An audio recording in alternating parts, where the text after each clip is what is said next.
who exemplifies be the change. She walks her talk more as much as anyone that I've come across. She's an incredible mother to twins, the most adorable freaking twins that you've ever seen, such little squish pots. I adore them. And her husband is incredible. He's like a brother to my husband, James. And together, just as the most, I don't love the term power couple. I just love, like powerful couple, empowered couple, who really their life mission, walking the planet, is to do good and be good.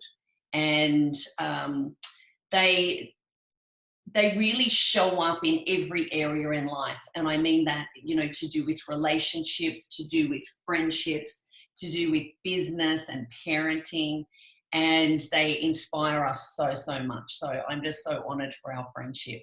And I felt very excited when you agreed to come on a Be the Change Connection call, because you are so real life, Michelle. You have achieved so much in your life, and you're so present in the moment, which is something that, I'm always on the journey for, of how to be more present, how to be, more aware.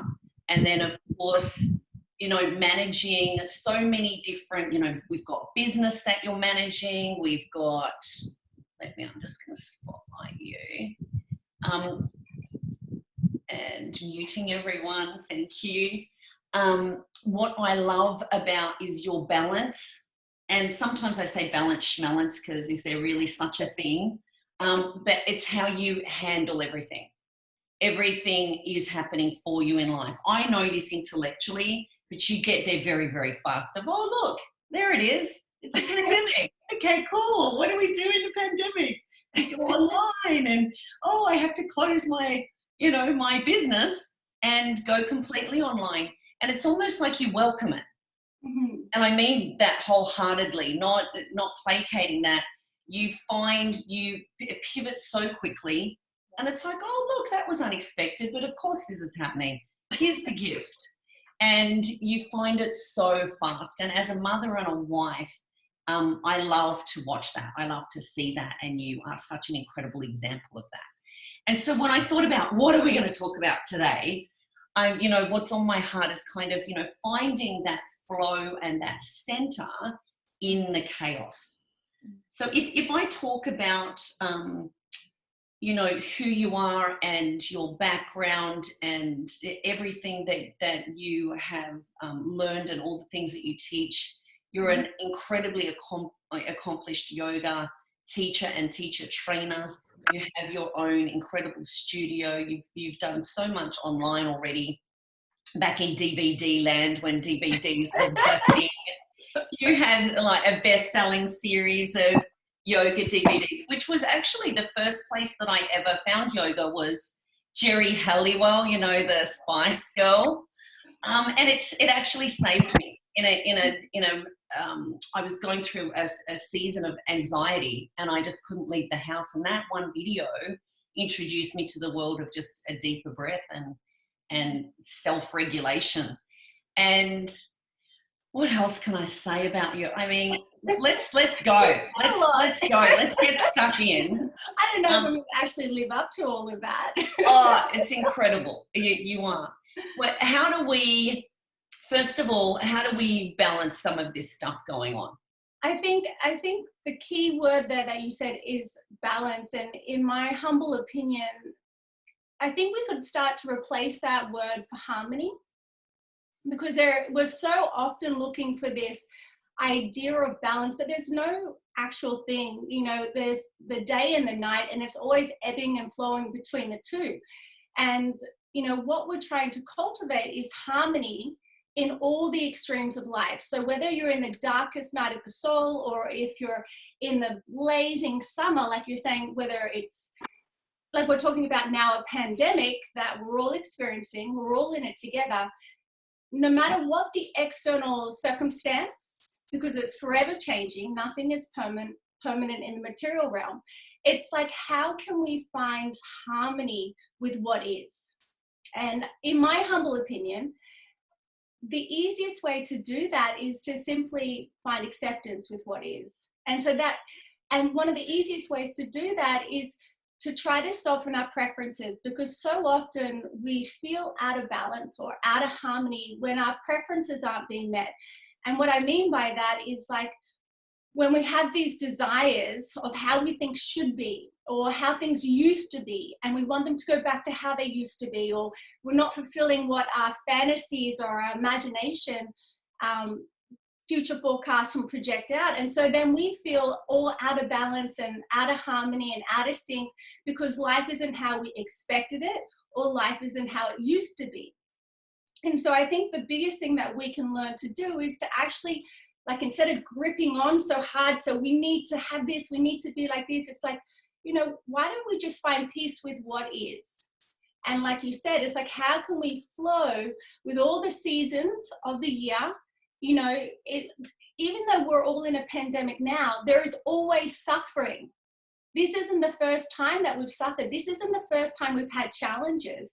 And so how we face this reality is how we face all of the circumstances and all the situations that arise. I mean, many of us, it might not be the name of pandemic, but we've had huge upheavals in our relationships, huge upheavals in our finances, in our health. Everyone has had to endure somewhere along the line a really challenging experiences and really challenging moments. And so with whatever's happening externally, how can we stay centered internally? Like, how can we find, okay, I need to find my inner compass. I need to come home. Home is always in the heart. And then how can I feel at ease here? And let's just negate external, because I cannot necessarily control the external world. That's the ego trying to control it. You can't control a pandemic. No one can plan for this. Does that make sense? So life is always happening, but how we are residing on the inside is our choice. And so, you know, like Viktor Frankl said, you know, in all of life, there's a stimulus, then there's a gap, and then there's our response. And what we will need to master is that gap in between. And that's where we find harmony. And it's in that ability to make peace with what is. And the easiest way, the first step, is acceptance, and accepting, okay, this is what's going on. And I'm not going to attach to my preferences, my likes and my dislikes of how things should be or could be. And it's just like, it is what it is. It is what it is. It's daytime now. I can't wish it to be nighttime. It's daytime. It is daytime. So let's make the most of the sunshine. And then if it's nighttime, okay, well, let's make the most of the stars and the moon. And we just embrace what is, and we just make the most of what is, and just know that wherever we are in life, whether it's, you know, the sun shining or the moon shining, both are beautiful. And actually, even sometimes, and if you really reflect on your own life, and I know this to be true for myself, that usually it's the hardest things that we go through in our life. I mean, the stuff that gets in deep, that really shatters the core of our being, that actually is the breeding ground, the fertilizer of the richest, most beautiful blossoming flowers that come from that. And so we all have to go through hardships. We all go through challenges externally, and sometimes even those challenges are internally. And the hardships that we face, mastering our own, like you said, you know, when you first did the yoga and you were suffering from anxiety, it's like learning to master yourself, your own internal world. And it's when we have that ability to be self-mastered, and we have that ability to find that inner harmony within ourselves, you almost, like the yogis say, you almost become untouchable. So it doesn't matter what's happening. Anything can be happening in the world, and you just found your center. And it's like, okay, that's happening, but I'm here, I'm home, I'm in my heart, and I feel whole and complete. And I'll just navigate through this in whatever way feels right now. And I think for me, I think that's, instead of trying to always find perfect balance, it's like, how can I be in harmony and in peace in here, no matter what? Wow, what a powerful question. And I haven't heard it described like that way. And that's why I love listening to you when you're in teacher mode, because I'm always, because so much of your teachers, yeah, can you share with us some of your favorite teachers? So, you know, if this is our time for learning right now and hearing different voices and seeing through different lenses, who have some of your most influential teachers been? Life. Life, yes. No, seriously, life is the most powerful teacher we all need. Yeah. Life in itself will continuously give you never-ending lessons. And to be honest, we get to choose whether we learn those lessons or not. And, you know, and that takes a moment of self-reflection. That takes a moment of stepping back in your life and looking at your own personal responses, looking at how your response internally and then your response externally, and then even your non-response, you're just doing nothingness, and just contemplating on how you're showing up to the circumstances of life. And there have been teachers and mentors and gurus and mystics and saints and seers for all of time. But the truth is, none of them are useful, including myself. This is not useful, what I'm sharing, unless you're willing to self-reflect, unless you're willing to turn within and consider your own actions, reactions, and non-actions. You can have all the knowledge in the world, but it's useless. Does that make sense? And I think when we really step inside and we really get honest and true with ourselves, and we start to rewire our habitual patterns in a way that is more aligned with our heart, then I think that is the greatest teacher you ever need. And so often we look outside of us all the time for the answers, or because they said so, or because they did this, because of them. And then we're always disempowering ourselves and saying, oh, well, that's because what they said.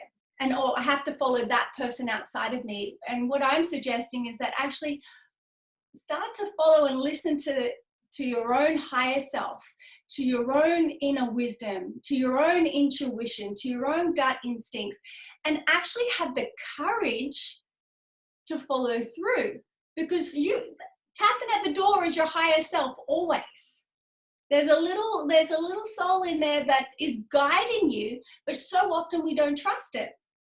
So often we don't validate, like don't feel valid, like, I know for myself, I can only speak, that for many, many, many, many years, I always looked outside of myself for validation to be able to trust what I was already being guided on the inside. Oh, they said so, okay, so that's all right. What I was thinking was right. And so I was looking outside of myself for that validation, whereas these days I don't anymore. And so, yes, you need the knowledge initially. It's like, you know, you're trying to climb up a big mountain, and it's really useful and helpful to have a roadmap. Now, there's lots of different ways to climb up the mountain. You can climb it up on the north ridge, south ridge, east ridge. It doesn't matter. All different ridges, and they all have different terrains, different challenges, different obstacles, maybe different types of wild animals, like whatever you're going to find on that mountain journey to the top. And all the different teachers, gurus or mystics or saints or sages or seers, whoever they are, will show you a different pathway to the top of the mountain. But they're all different. But the thing is, they're all correct. But at the end of the day, they're only signposts saying, okay, when you hit this boulder, you're going to have to turn left and watch out for the saber-toothed tiger that's up there. Then when you go around the bend, you're going to have to do some rock climbing, so make sure you bring what you need. And they're going to tell you the way that they got there. But at the end of the day, we have to make that ascent, that climb ourselves. And so it's useful to learn from great souls who have walked the path before us and have that roadmap. But at the end of the day, we're going to have to climb that mountain by ourselves. And at the end of the day, you're going to have to navigate through all the obstacles and challenges and wild animals and use your own internal resources and your own strength and your own courage and your own will and commitment to still get through it. And so I think it is useful to look outside of yourself, but don't waste your whole life looking outside of yourself for all the teachers and the teachings and the knowledge that's been written. Start to trust yourself and start to trust your own inner power and start to have your own empowerment that you can do it and believe in yourself. And so sometimes I think it's really useful just to have a cheerleading group, a coach or a group of people that are cheering you on. And sometimes that is the best thing you could ever have, is that you want to get up that mountain and just having your soul brothers and sisters beside you or behind you cheering you on. I think sometimes that is just as useful and as powerful as someone who told you how to climb up the mountain, is actually surrounding yourself with people who support your greatness, with people who support your magnificence. And if you can have those cheerleaders behind you, you'll find the way. Does that make sense? Even without the roadmap, you'll still find the way. That's a really big topic. I love this because you've been reminding me of this lately, because I have been a seeker. It's like one of the things that has brought me the most greatness in life and connections has been my love of growing and finding great people. And we can get lost on, I need that. I need that in order to grow. I need someone challenging me externally. I need a guru externally. I need someone who's created more of the things that I want externally. And you and I had a powerful conversation recently that was just reminding me of, you know, it's within, it's there, see it and just claim it more. Mm-hmm. And it was beautiful and profound for me. Tell me this, those who are starting to, let's, you know, think back to me in my early 20s when I was just achieve, totally burnt out in corporate, had that complete sort of, it was like a mental meltdown. I went from I'm going to take over the world to I can't leave the house. Mm. And at the time it was terrifying. And of course we're told, oh, here's some medication. Now I understand the place, for anyone watching, I understand 100% with my own experience, the place for medication helped me sleep and slow down and be quiet, so I could begin to be on that journey of healing and repair. What would you say to people who, obviously I see that time now as a signpost for me, we're not on the right path. There's more suffering than joy here, and it's not working anymore. More suffering than joy for who? Me. Oh, me back then. Yes, okay. So back then, and the part that scared me was, is this my destiny? Do I have the same path ahead of me as a lot of other women in my family history who have had chronic clinical depression, like the label and the identity? And I was like, oh, is this going to be my destiny? Now, I had this big shake up to show me, no, not at all. And like you said, the big pain was such fertile ground for me to grow into, to reclaim. I get to choose how I feel. I get to choose what my resources are going to be.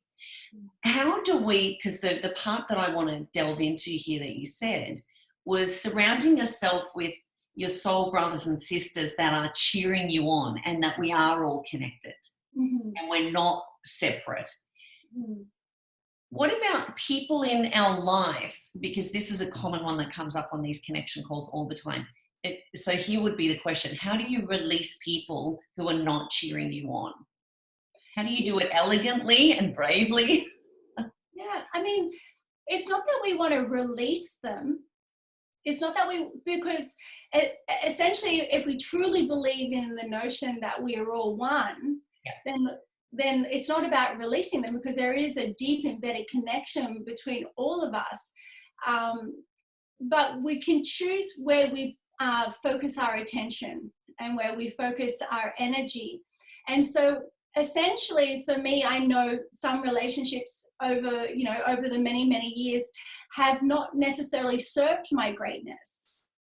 And so you just, with all the love in your heart, is you just gently and quietly and kindly, you just slip away. You don't even You don't even have to make a scene about it. You don't even need to say anything. It's just like when the sun sets, it doesn't say anything. It just pink, you know, comes in the sky, and then off she sort of goes.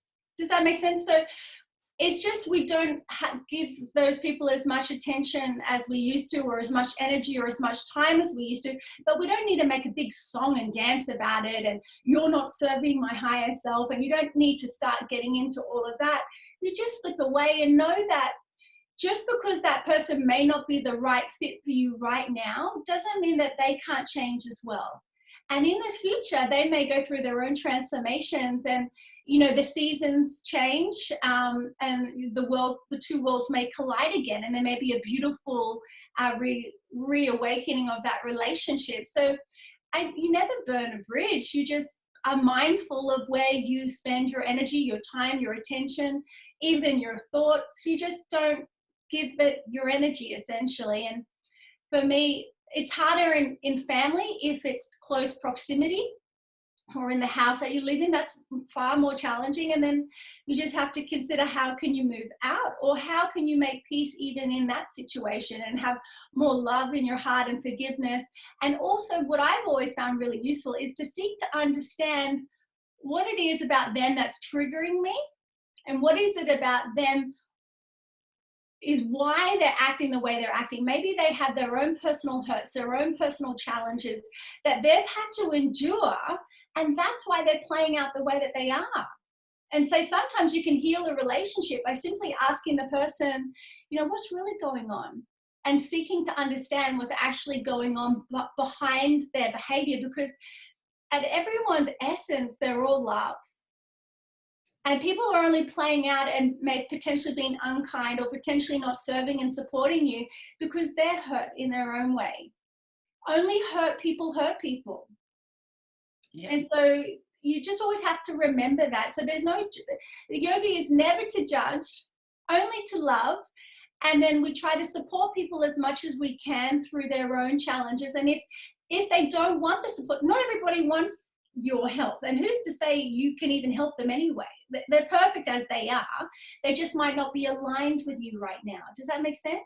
Yes. Who are we to say that they should change even? Does that make sense? Unless someone comes to you and asks for your help, asks for your guidance, asks for your opinion, then you share it. Otherwise, you just sit back and just let the flowers grow in the garden as they will. I love that. When something unexpected has happened and it's it's challenging or triggering, you've already said some great questions there. When you're in the gap, I love this. You see, that's a stimulus. Okay, I'm in the gap before I react. I really love this. Yes. What are you doing in the gap? What's some things that if we want to do this internal work, and this might be brand new to someone tuning in, what's the first thing that you do in the gap? What do we do there? First, you just pause. Pause. It's just a pause. And I think there's 4 main pillars of yoga that I feel the most fundamental, useful things you can always have in your little toolbox. Is that the yogi always endeavors to live with love, compassion, acceptance, and equanimity. And so whatever stimulus is happening outside of you is like, how would love react to this? That's a great question. How would love, if I was my most loving self and in the state of love, and we all know that when we're first fall in love with our beloved partners, and you're all like, nothing touches you. You're almost untouchable because everything's perfect. It's like there could be a hurricane. It doesn't matter because you're so in love. Do you know what I mean? Like, and we've all been there, and it's just beautiful. So, how could I be more loving in this moment? How if I was in the state of love right now, how would I respond? And it probably may not even touch you. And that straight away, all the small things just like rebound off you. It's only like the bigger things that may actually penetrate. So all the little things like that book, Don't Sweat the Small Stuff, all that's gone. And then the other is having compassion. And compassion is when you really feel connected, especially if it's another being, like a human being, who is potentially the trigger. Once again, we circle back to that same teaching, is have the compassion for that person and seek to understand what's actually really going on for them. So if we're being triggered by something they've done that may not be what we think is aligned with our values and beliefs, but we also have to question our own values and beliefs, and who are we to say that ours are right? And who are we to say that the way that we live is the way that everybody else should live? And so then we've always just got to check in with those types of righteousness and how things should be. So we start just to have compassion for other people and their circumstances, their conditioning, and where they're at. And then acceptance, and we spoke of acceptance too, and that's just accepting things as they are. And with acceptance, to me, without acceptance, it's really hard to move forward in any way, because the heart gets really constricted. And so we just accept things as they are, and from that place it's really easy to move forward.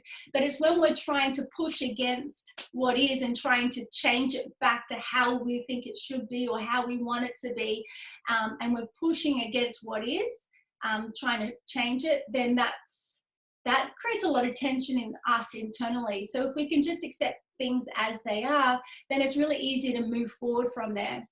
And then the fourth one is, how can we have more equanimity?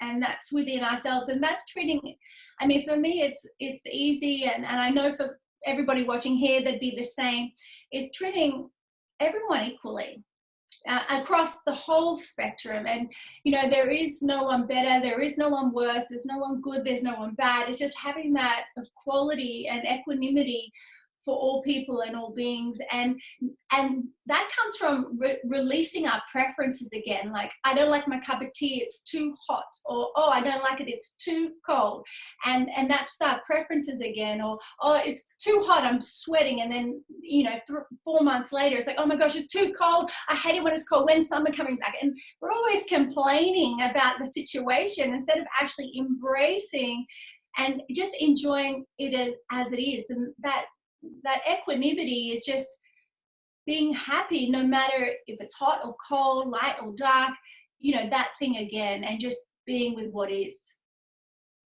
I really love that. Can we talk more on acceptance? For me, that's been the toughest one. Compassion took a while. It's always the journey. It's always the journey. Acceptance, I think, when maybe I just should have come to yoga a lot earlier and a lot more. Perfect as it is. It is. Acceptance, to me, this was my acceptance was like losing. Oh. Which is why it hit me like a ton of bricks when I finally went, oh, what if acceptance isn't losing and it's actually, the highest form? But what if there was no such thing as winning and losing? Oh, that's it. What if that's it? So acceptance, can you tell us more about that? What if there was no winning and no losing? Tell me what else. What else can you share with us about acceptance?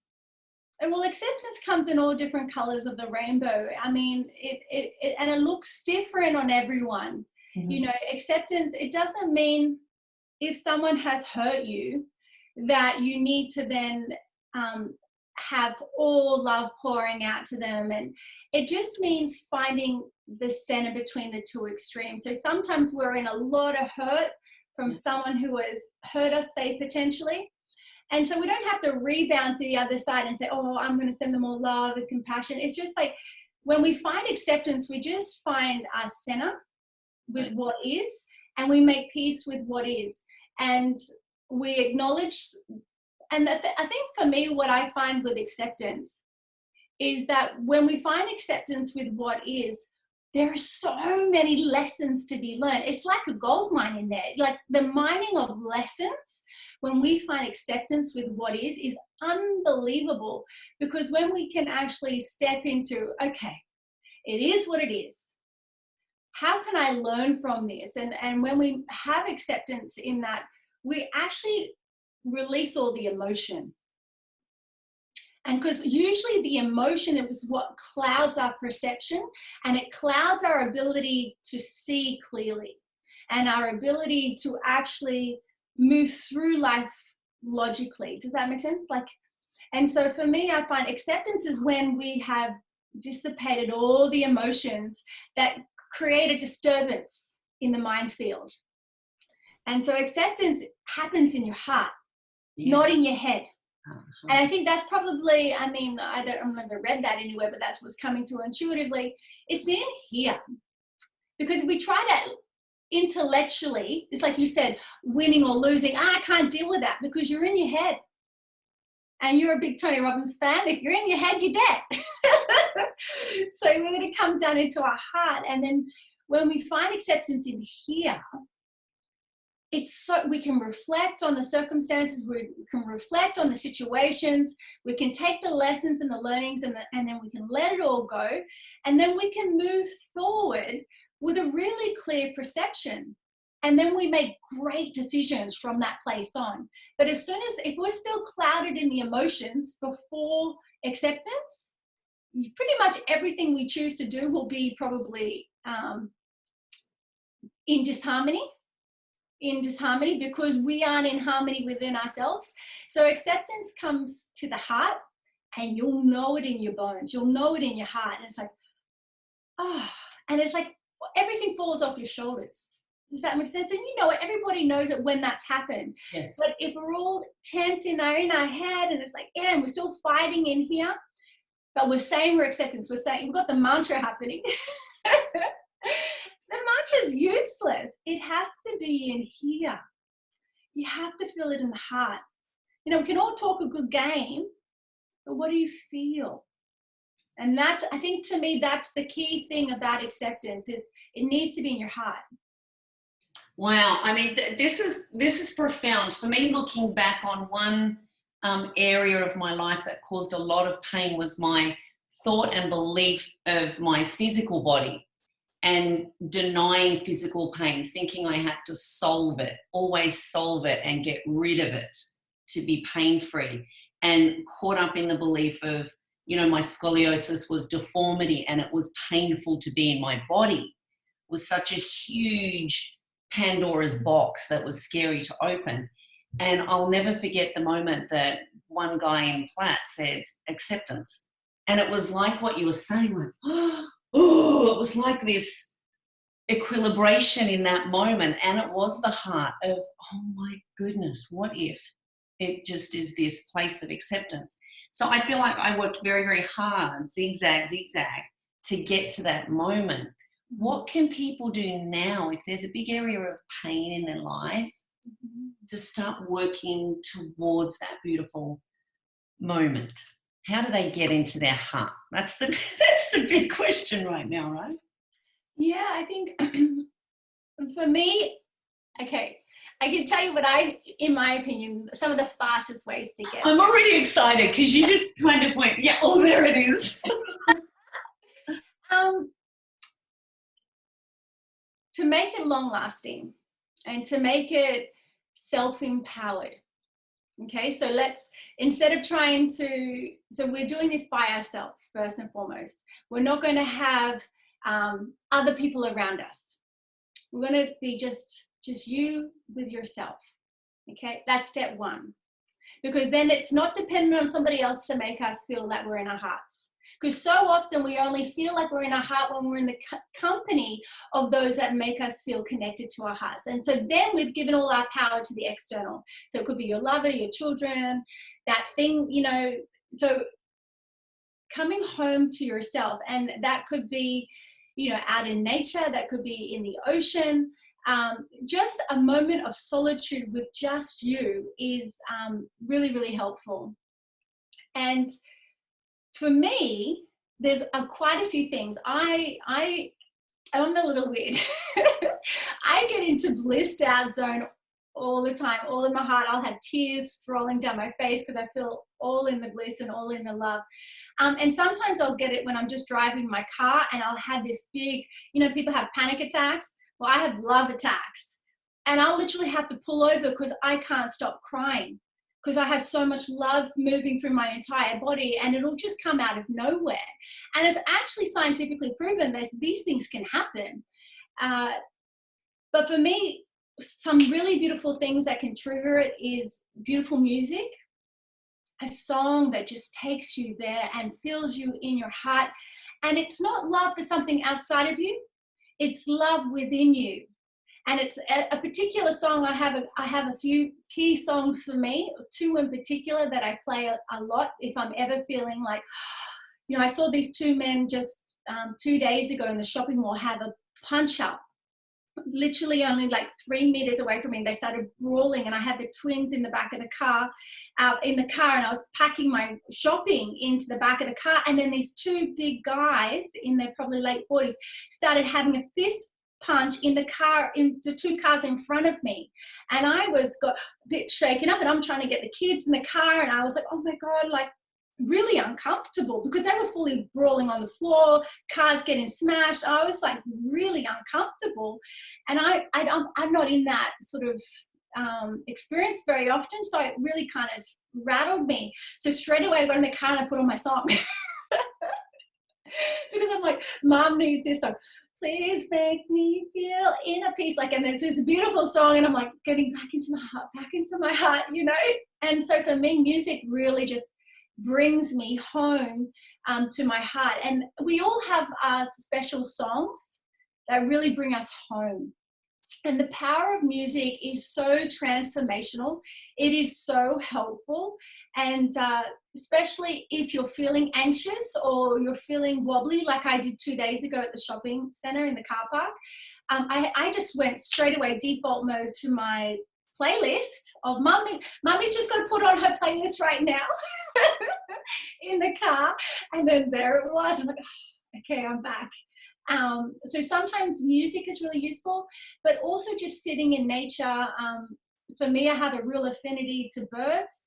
I can just sit out, and I'm lucky I live out in the forest, as you know, Lindsay, you've been in my house. And I'll just sit out under the trees with all the little birds, and I'll go into blissland crying, just feeling like a forest angel, forest fairy, sitting out there feeling so connected to all the animals and the birds, and just feel this overwhelming connection to all that is. And so nature and music and just you with you. And that's all you need. I love that. And I definitely, I think it's one of the things I'm most grateful for, just the Robins environment introducing me to the power of that and anchoring, and how fast music can lead all of those feelings and emotion. So this has been incredible. And I want to see who's got some questions. We have a few of us here on Zoom, and we've got quite a few tuning in live. So I'll try and flick between two. Kate, I saw you had a question earlier. What's the difference between visualization and fantasy? They're both fantasies. They're both fantasy. They're both fantasies. There you go. Visualize, it's just all imagination. So a visualization is just fantasy land. The question you need to ask yourself, is your visualization or is your imagination, is it useful? That's the most important question you can ask yourself. Sometimes your imagination is actually really harmful. Sometimes your imagination, that's where you get anxiety from, fear of the future, of what hasn't happened yet, and you're freaking out because, oh my God, but what if this happens and what if that happens? And that's your imagination or your visualization of what might happen in the future, and then you stress out in the present moment because of something you're worried about what might happen in the future. And there's no facts or evidence to indicate, there's no reality, no hard evidence. But sometimes a visualization or imagination can be very useful. I mean, that's how we get beautiful inventions and creations and manifestations in the world, through something that's come out of the ether, and there's like this new original thought or a new original concept that's being born, and then we create. And in that way, it's really useful. So I think at the end of the day, both of them are fantasies. But the question to ask yourself, is it useful? And how long do you spend there? Because you don't need to spend a lot of time there. Because when you're in the visualization, imagination, you're still in the mind field. And when we're talking about things like meditation and getting beyond your mind and touching your higher self, that's actually past your imagination. That's past visualization. Visualization is often, it's really just, it's almost like a preliminary practice. And then just to try to harness your mind, to focus your mind. And once you're focused and steady, you need to release the visualization because you've got to drop it. Otherwise, you're still stuck in the mind field. And eventually you want to get beyond the mind. So if it's useful and it's helpful, do it. But if the question's in relation to meditation, eventually you want to let that go too and go past the visualization. Oh, that's really powerful. Kira made a really great point there as well.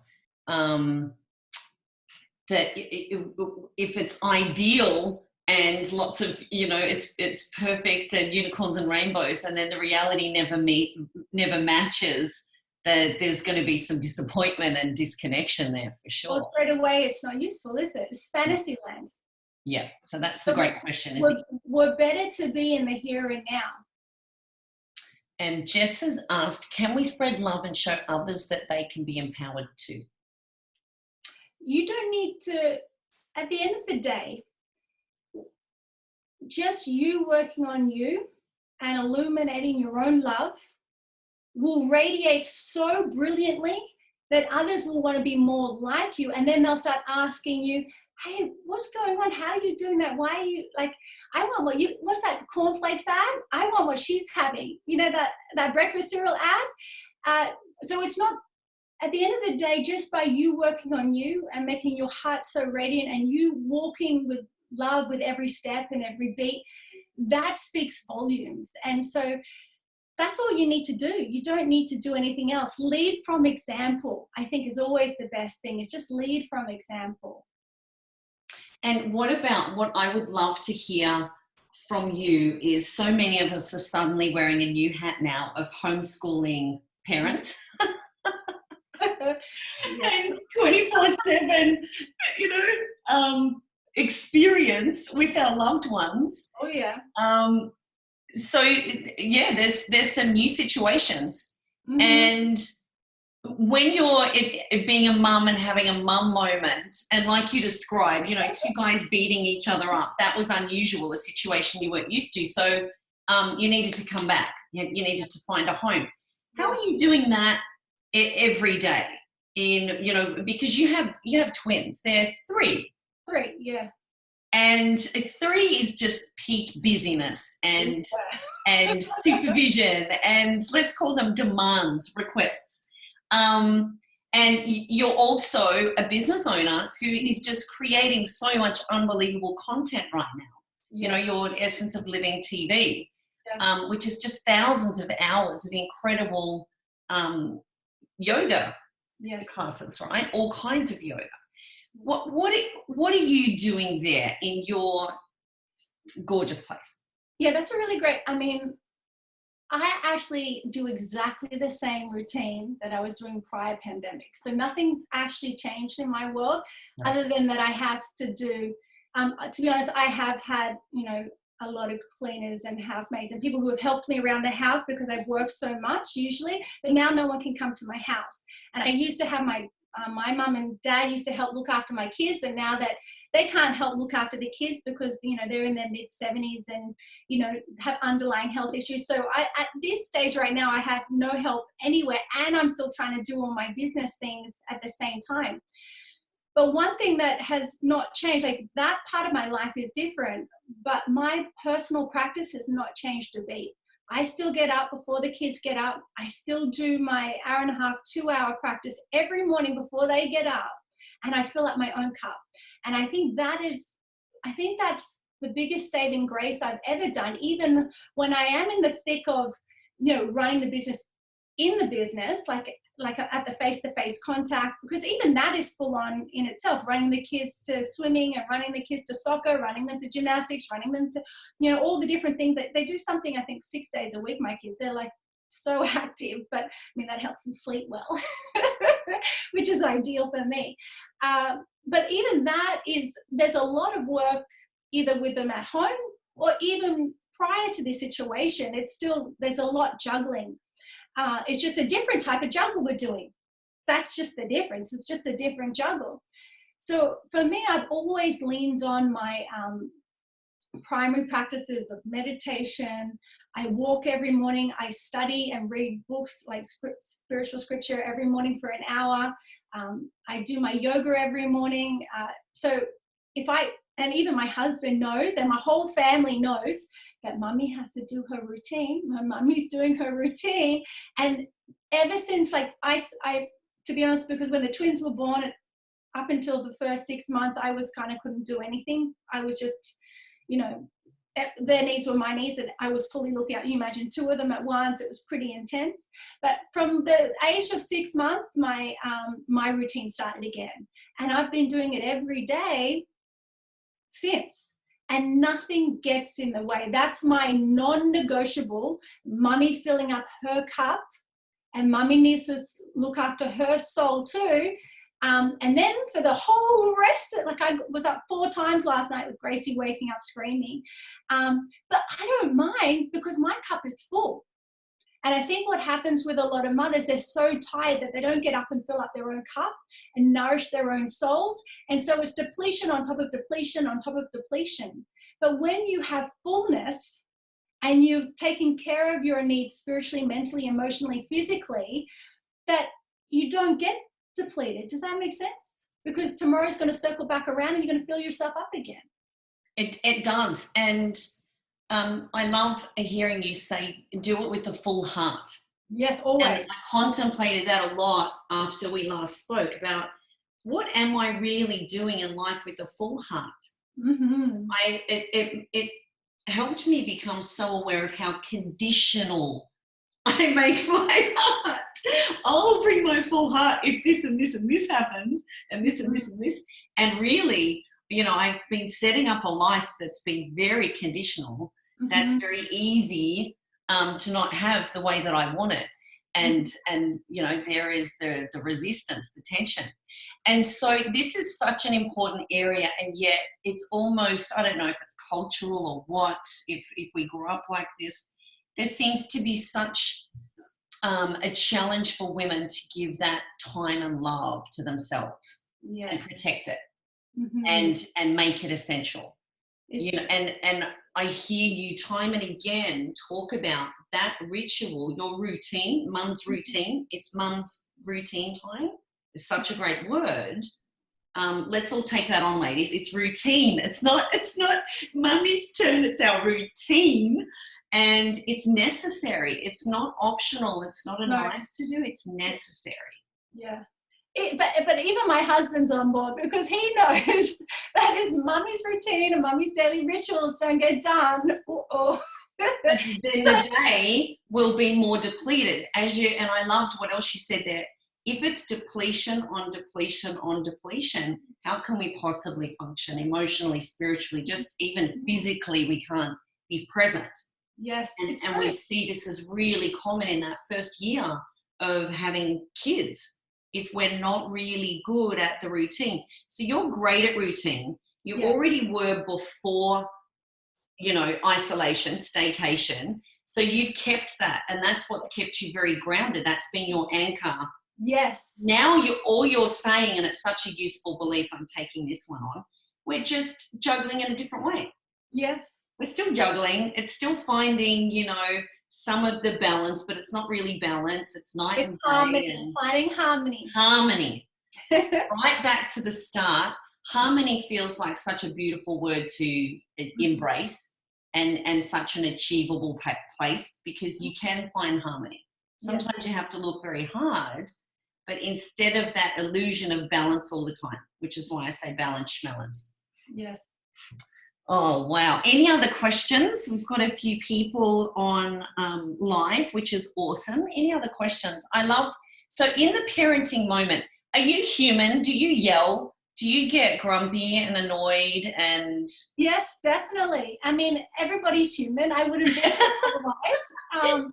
And I just picture you floating around all day, baking like wholesome cookies and Yeah, I'm typically pretty good, but you know, every single person, even the most evolved seers, saints, mystics, they all have the human experience as well. Yeah. Emotions are real. Emotions are real. The difference is how long you spend in them.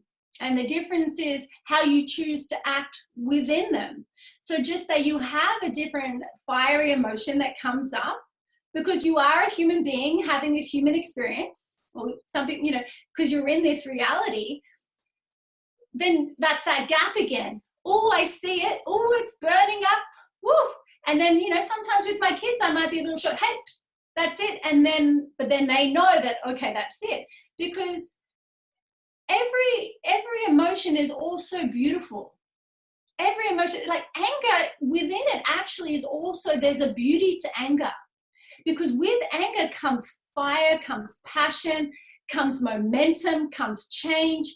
Fire is the most transformational element out of the 5 elements is fire. So if you want to create significant change, fire is actually really useful. So sometimes anger can be useful to create a change, a shift, but you don't want to be burning all the time. Does that make sense? So if I want to cook a meal, I need to turn the fire on and to transform the meal, to make it, you know, able to be eaten. So the emotions themselves can be helpful and can be useful because they're catalysts to change. But whether we sit in emotion for a long period of time, that's not healthy. Whether it's, and it's not even possible anyway, because nothing's permanent. Everything's always going like this, shifting and changing and rearranging. So for example, this idea of always the pursuit of happiness, to me, I think is like asking for suffering. It's if we can just sit in contentment, if we can just sit with what is as it is, then it doesn't matter what comes up. Oh, there's anger. Oh, how are you going? Oh, okay, what's that from? Oh, that's from, and so we question our emotions, we question where they're coming from, what's the root of them, and then we actually see them for what they are, and then we go, oh, okay, and then we just can let them go. But we're always, instead of just reacting out, that's that gap in between, you know, the stimulus, the gap, and the response. So in this gap is where we actually reflect on the emotions as they arise, and then we choose whether we want to have the response or not. But we might even be able to negate an unaligned or like a disharmony by just, we call it in yoga pratiprasava, which is like looking all the way back of what's the root of that emotion or the root of that thought, where did that come from? And then usually through that process, you can dissolve it. But sometimes it's actually useful and needed. Like if the kid's about to run across the road and a car's coming, go, no, stop. And you have to have that fiery response to protect them. So all emotions are beautiful. All emotions are beautiful. And what I heard in there was so many powerful, useful beliefs. Let's call it useful. And the other thing I heard was contentment. And contentment doesn't mean all the things are lined up perfectly how we always want them to be. The sun is shining, it's 24 degrees, the kids are playing quietly, you know, there's something nice in the oven, and business is going well, and it's not all of that illusion of the things being lined up. Contentment is being good, accepting, and seeing the beauty in what is. Yeah. When it's full of things that we didn't necessarily request and not living in. Yeah, go ahead. I was just going to say it's when you don't need to add anything and you don't need to subtract anything. Aha, there we go. We don't need to add anything. We don't need to subtract anything. And is this like building the emotional muscle that we get better at finding that? Absolutely. Because right now I'm not well trained in finding where I don't need to add or subtract. Part of my MO is how do I make it better? And it's not a useful belief always. So I love the idea of I don't need to add anything or subtract anything. Oh, hold on. Let me I'll just come in there. It doesn't mean that progress and continuous improvement is negated or released. there's always, nature is always evolving. Yep. It's always growing and dying. It's a battlefield constantly. So there's always this growth. It's natural, it's normal, and you can't actually stop it. So this internal desire to improve, that's a natural phenomena. That's actually part of the human existence as well. But when we seek to improve, when we seek to make things more efficient and effective, it's not coming from a place of I'm not enough. It's not coming from a place that I'm not good enough. It's coming from a place that I am whole and complete, and I'm going to do the best that I can to make the most of my gifts and talents. And if it works out, it works out. And if it doesn't work out, it doesn't work out. But I'm still going to work really hard to try and do the best that I can with a full heart with whatever I'm doing, but I'm unattached to the outcome. Wow, I love that. So what you've taken me back to there is coming from, again, a whole heart. If it's a whole heart, it's not about I need to do better over here, so then I can be. Then I might love myself. Then I might be enough, and others might love me. Here's a whole heart, and it's full. And let's add or subtract if we can magnify it. This has been so amazing. That hour went so quickly. I'm so grateful to you, and just here's this. You're like a living angel, and yet you're real in every sense of it. You're such a fun friend. I love your wisdom, and if you want to catch more of Michelle, she's just she's a quiet achiever. I just love everything that you're about. And where's the best place that we can capture more of you? Well, obviously my studio is currently closed, but you can find me on essenceliving.tv, and we've got heaps of yoga and Pilates and bar classes, meditation classes that I think you'll find really useful, as well as breathing practices, relaxation practices. But the nice thing is the first week is completely free, so you can actually just tune in, try it out for a week. essenceliving.tv, and then if it feels aligned, if it's calling you, then you can just continue on. If not, you can just say that was nice, maybe next time.